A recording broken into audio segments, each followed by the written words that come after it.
So what we're doing inverse functions, right? 2.5. So I'll just cover 2.5. Okay. So and then next week I'm gonna cover the 2.6. Okay. So 2.5 is inverse function.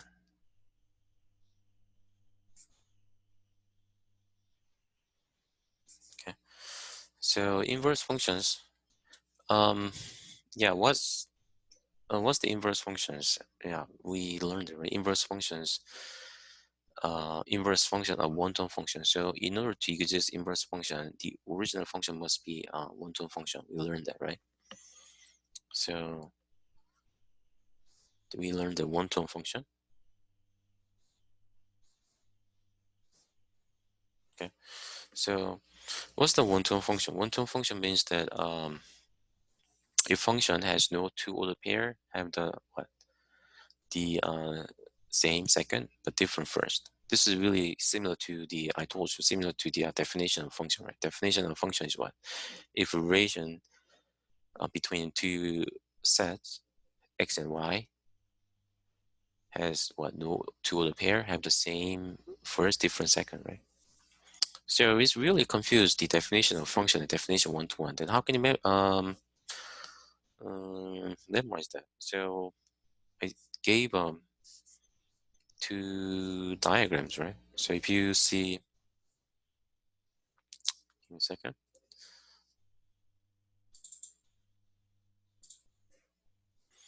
So if you got this one, that means this is counter example, okay, of function. That is not a function.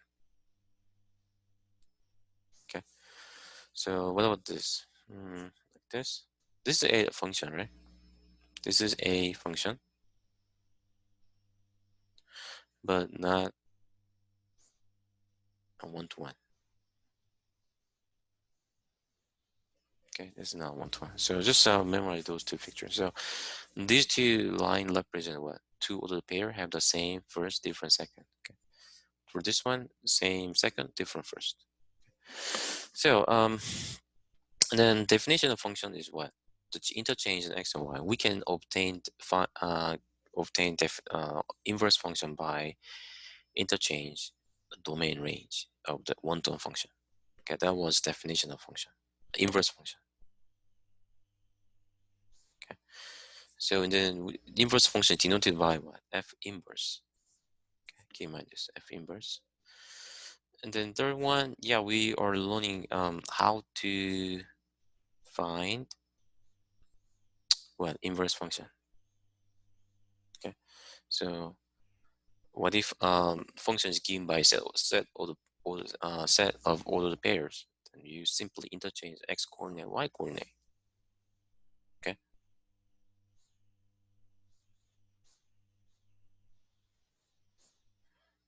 Okay. Then what if function is given by the graph? Okay. And then we use a horizontal line test. Okay. And then what if third one? What if a function is given by the equation? Okay, actually it should be A, right? Okay. So equation, yeah. So we use the switch and solve method. Okay. So now I'm going to introduce switch and solve method. Okay. So now let's see.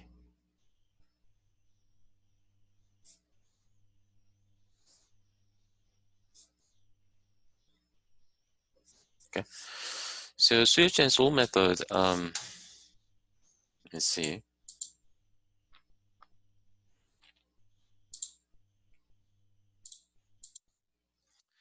Okay, let me introduce switch and solve method by using the textbook. Okay.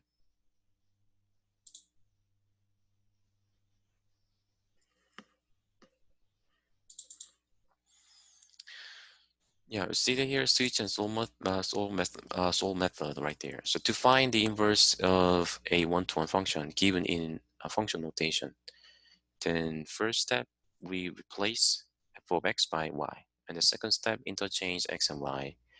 And step 3, solve the equation by for y, and then step 4, replace y by f inverse.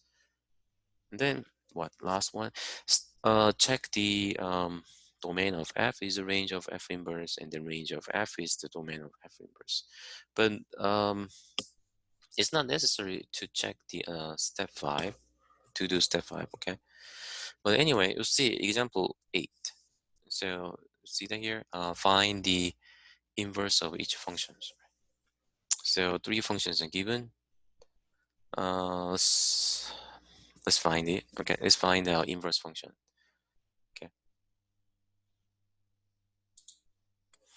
So example 8.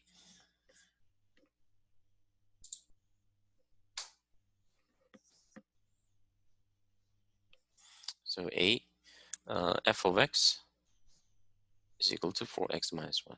So, but yeah, before applying the switch and solve method, I want to figure out whether or not f of x is 1 to 1, so that f of x is invertible. Okay, what does that mean, invertible? Invertible means the function is 1 to 1, so that the function has inverse function. Okay, so is this 1 to 1? Yes. Why?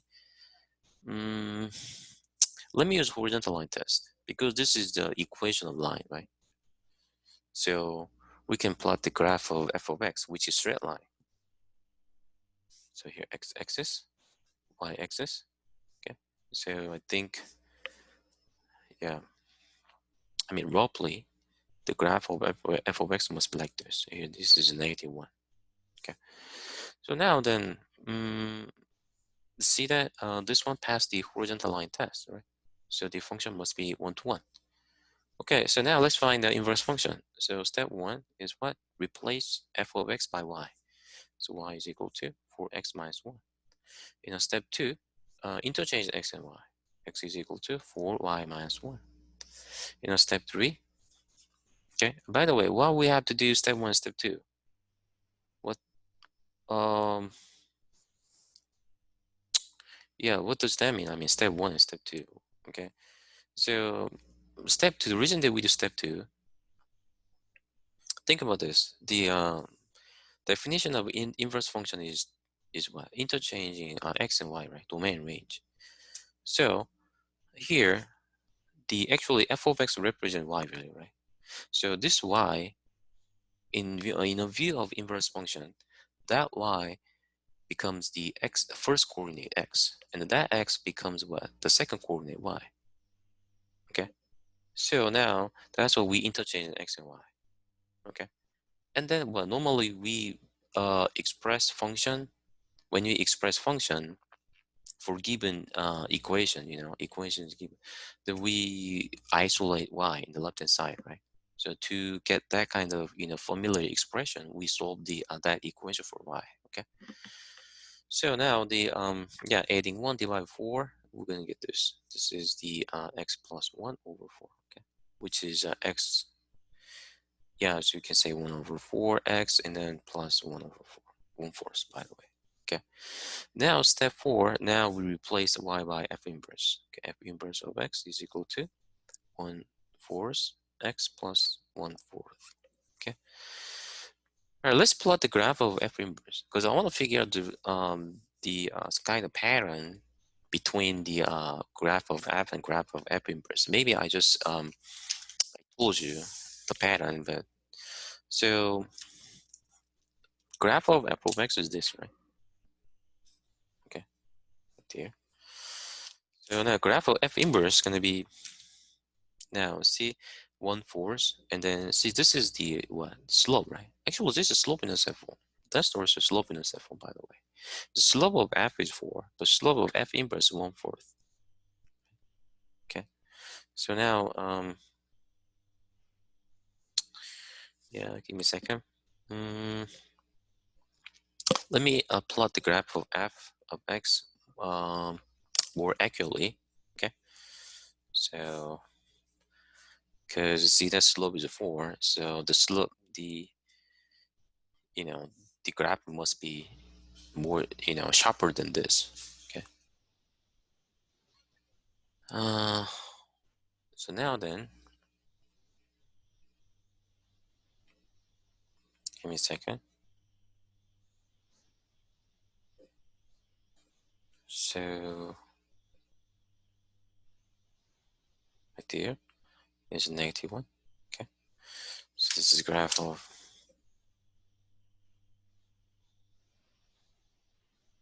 like this. Okay. So and then let me plot the graph of the equation y equals x. Okay. So y equals x must be like this. Okay. So maybe use the yellow one. Okay. This is graph of y equals x. Okay. That's the blue one is graph of f of x. Okay. Then what about graph of f inverse? You see that slope is 1 for us. It should be slope is less than 1, right? So that what more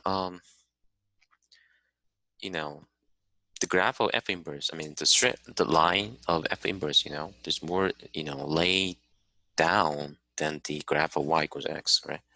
So it must be, and then here's 1/4.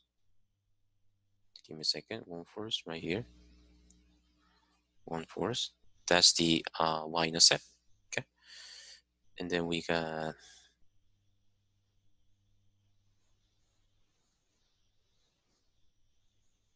like this. Okay. Oh, like this. Okay. So this is the f inverse. Okay. So as you can see that the conclusion is this: the f of x and the f inverse. Okay. So the graph of these two functions reflection about the y equals x. Okay. So it means that every single the pairs of point, I mean two graphs are symmetric with respect to y equals x. Okay, that's the pattern. Okay, keep in mind this. So it means that once you figure out the graph of f of x, then you can plot the graph of f inverse by reflecting graph of f of x about the y equals x without figuring out the equation of f inverse. Okay, so that's really good things, right? So now let me keep going, but give me a second. I think a couple of students thought that today is the test days, and they keep saying email to me, keep sending email to me. So give me a second.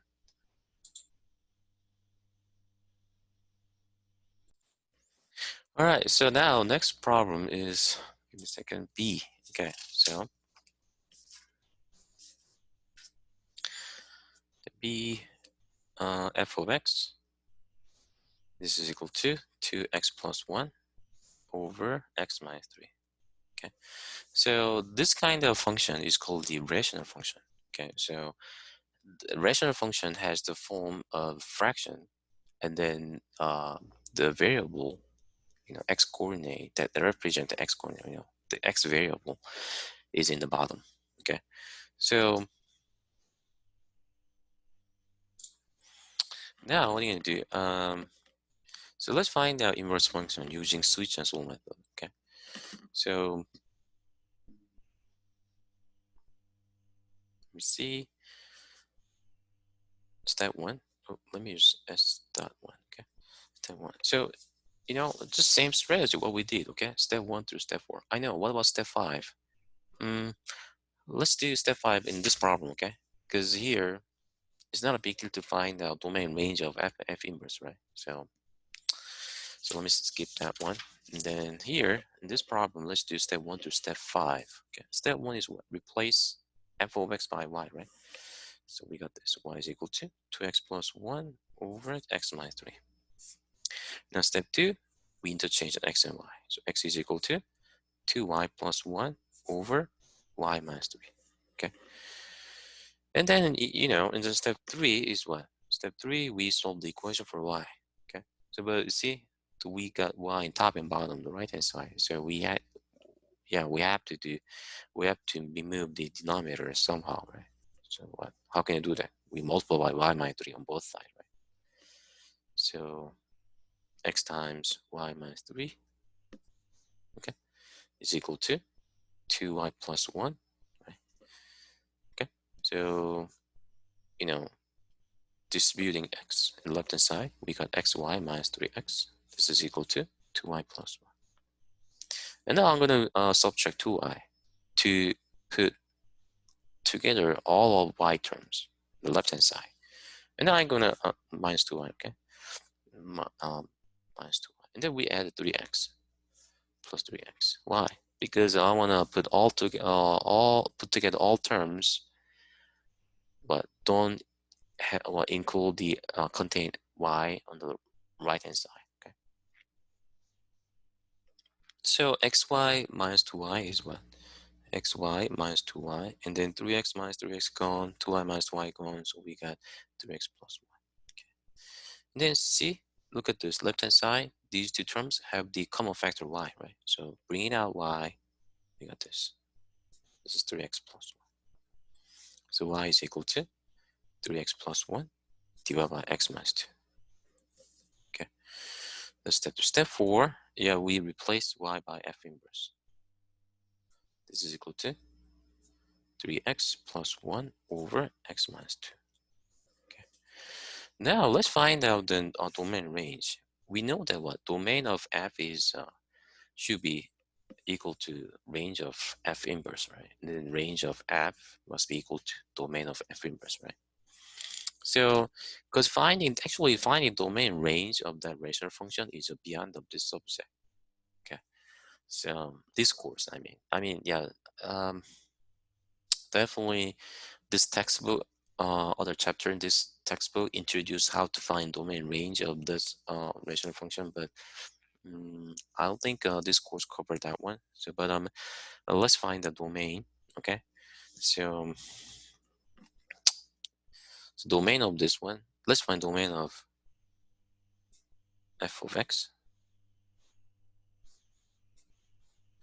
So domain of f of x to find out. So we haven't seen this kind of question, find domain of rational function. When you do this, you have to, very first step is to, very first step is to find out value of x making denominator 0. So as you can see that when x equals 3, then we're going to get 0 in the bottom, right?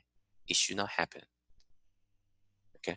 So now then, and then look at the, let's find domain of numerator, 2x plus 1. I told you, every single, polynomial, its domain is what? Negative infinity, infinity. Okay, so domain of the numerator is negative infinity, infinity. But domain of denominator is what? But yeah, the bottom one is domain. X minus 3 can be any number, right? X can be any number except for 3, right? So we have to exclude 3 from the domain of numerator. Okay, so the that's gonna be negative infinity to 3 open union 3 to infinity. Okay, so now let's find the domain of f inverse. By the way, why don't you just find the range of f of x? Yes, that's the to do that we have to learn a certain mathematical concept. It's called the limit. Okay, but yeah, I think yeah that's other section covered that one, so I'm not going to cover that part. Okay. So now but instead of that, I'm gonna find the domain of f inverse.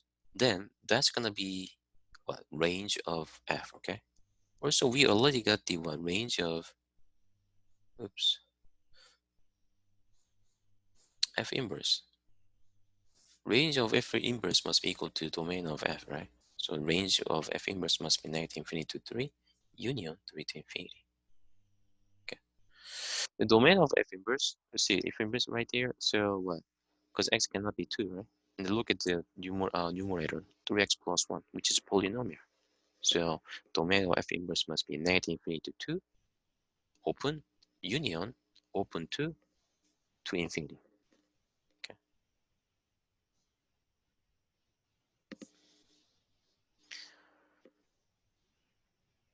See.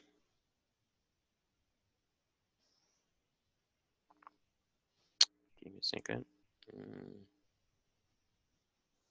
All right.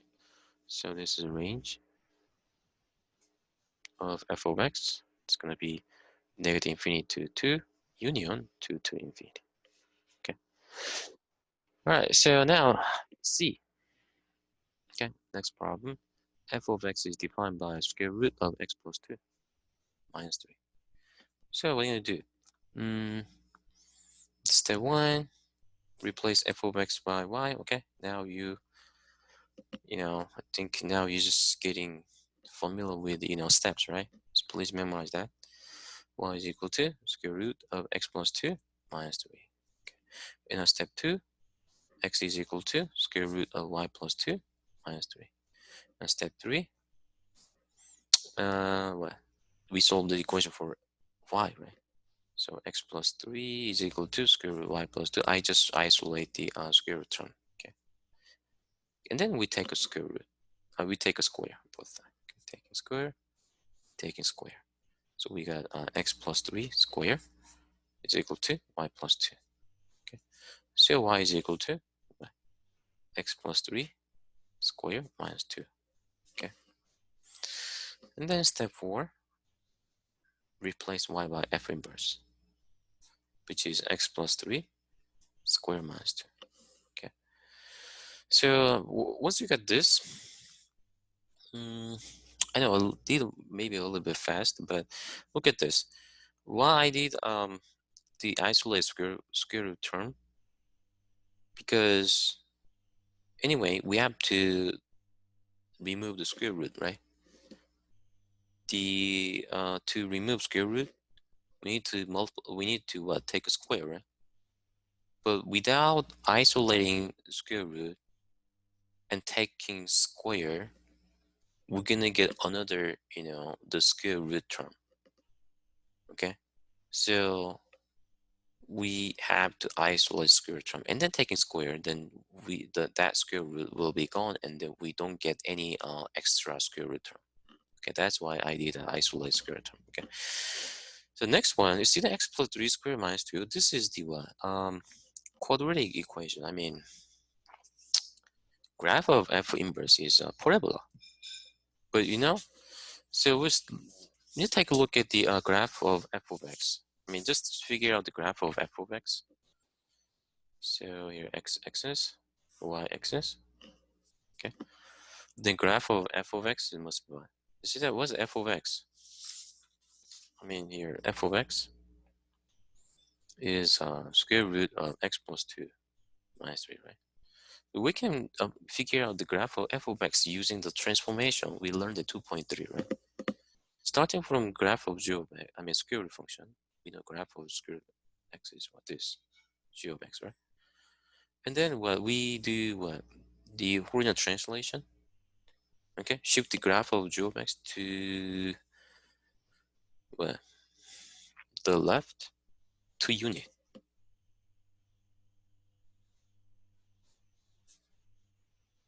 So we got this. Here's 1 and 2. We got this. Okay. Here's a negative 2. Here's negative 1. Okay. This is graph of g of x plus 2. Okay. And then we apply the Fourier translation. Okay. G of x plus 2 minus 3, which is square root of x plus 2 minus 3. Okay. So graph must be, just, shift the graph, negative 2 point, negative 2 comma 0 to down 1 2 3 is negative 3 here.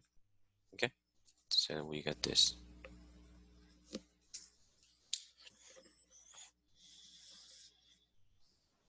Okay, so this is graph of f of x. Okay, so this is f of x, right? That is f of x. Okay, so now so is that parabola? No.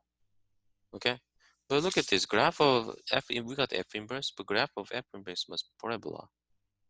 We learned that the relationship between graph of f and graph of f inverse is what?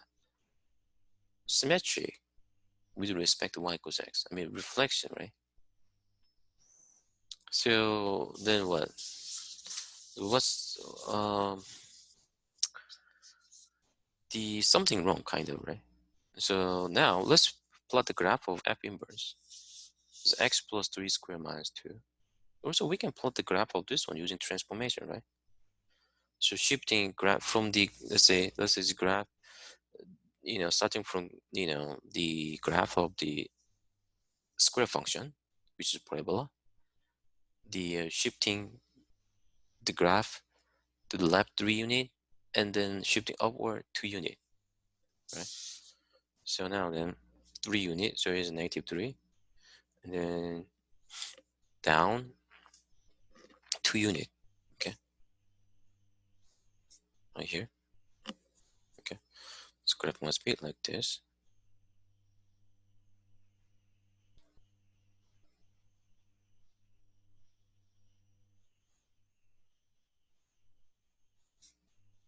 Okay, all right. Okay, so it should be like this. But you know what? Why I just plot the left half of the parabola using dot, because let me see,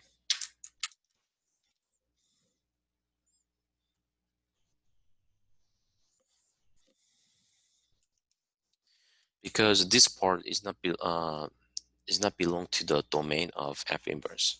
Okay, actually we can figure out why the graph of f inverse is not the parabola but just right half of the parabola. We can figure out that by finding the domain range of f and f inverse. Okay, so let's find domain of f. So the f of x is this square function, right? So I told you, when you find the domain of square function, x plus 2 must be greater than or equals 0, right? Otherwise, you're going to get complex number. Why we should not get complex number? Because complex number is imaginary number, okay? It's not existed in nature. What that means, there is no way to represent complex number on the xy plane. So when at chapter 2, we're talking about function, right? So it means that what? And then we the what input very the domain range must be the interval belong to set of real number, or otherwise we can say that domain range must be interval lies on the line the real number. But imagine number we cannot the what the plot on the real number line, right? Why? Because that's an imaginary number.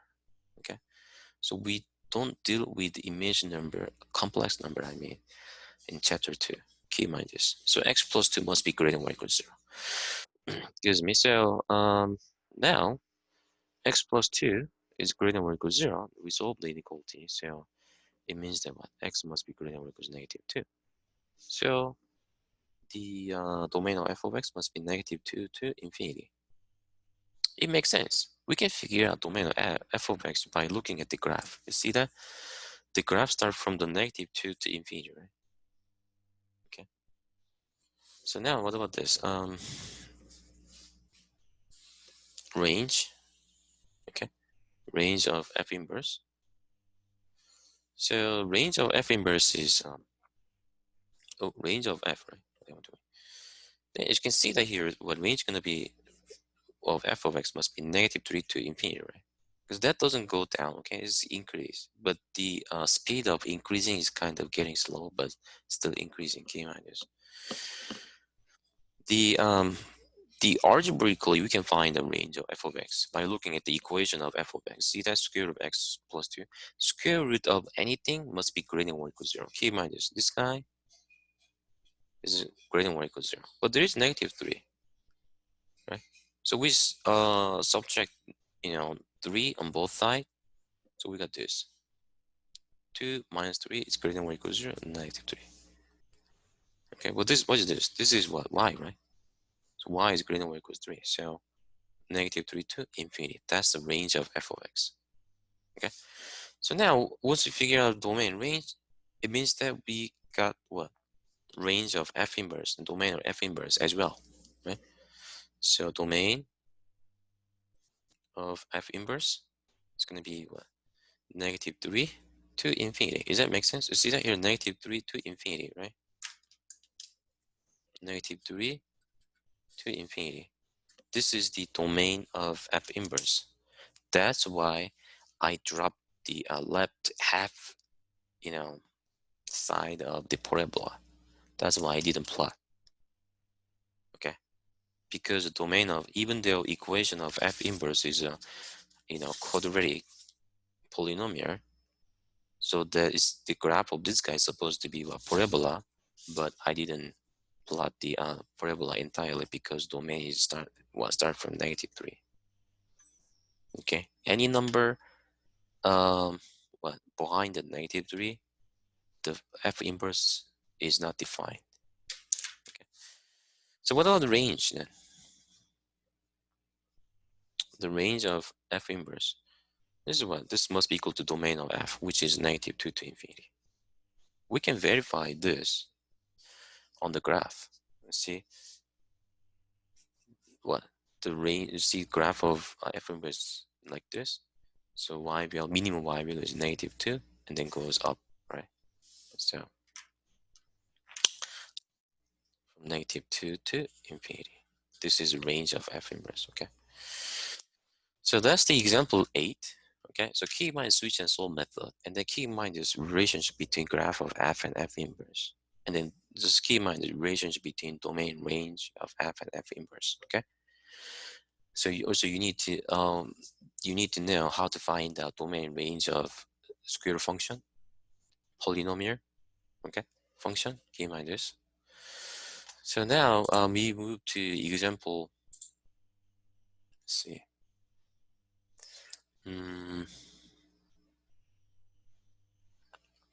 Example 9. Before doing that, we're gonna see, let's see theorems verifying whether f and g are inverses. We can verify whether or not two functions are inverses each other by computing composition of f and g. Okay, so what that means,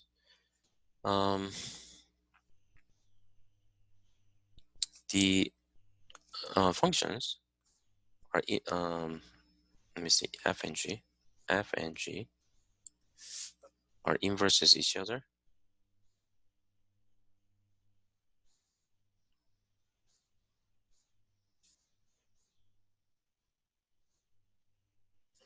okay, if and only if.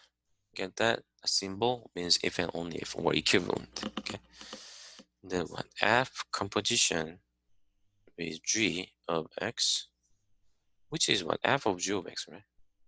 This one turns out to be x. Okay, for any x in the domain of f, or just g after f of x is equal to g of f of x is equal to x. Okay, so this is the way to figure out whether one or two functions are inverse each other. Okay, so this is example 9. Example 9 is a problem this. Determine whether the function f and g are inverses function. Then what are you going to do? You have to compute composition of f and g. You don't have to compute the two compositions, okay? Just do either one, okay? But normally I do this, okay? So by the way, example 9, f of x is given by x cubed minus 1. G of x is given by cube root of x plus 1, okay? Now then what? We do composition f after g of x, which is what? F of g of x, which is f of cube root of x plus 1, right? It's just algebra. Now then what? We plug in cube root of x plus 1 into what? X in the equation of f of x, which is x plus 1 minus 1, which is x, okay?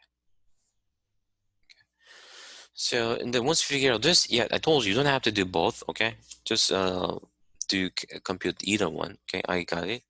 So what's the answer? Yes, two functions are inverses each other, okay? So that's the all of the 2.5, okay? Let me see.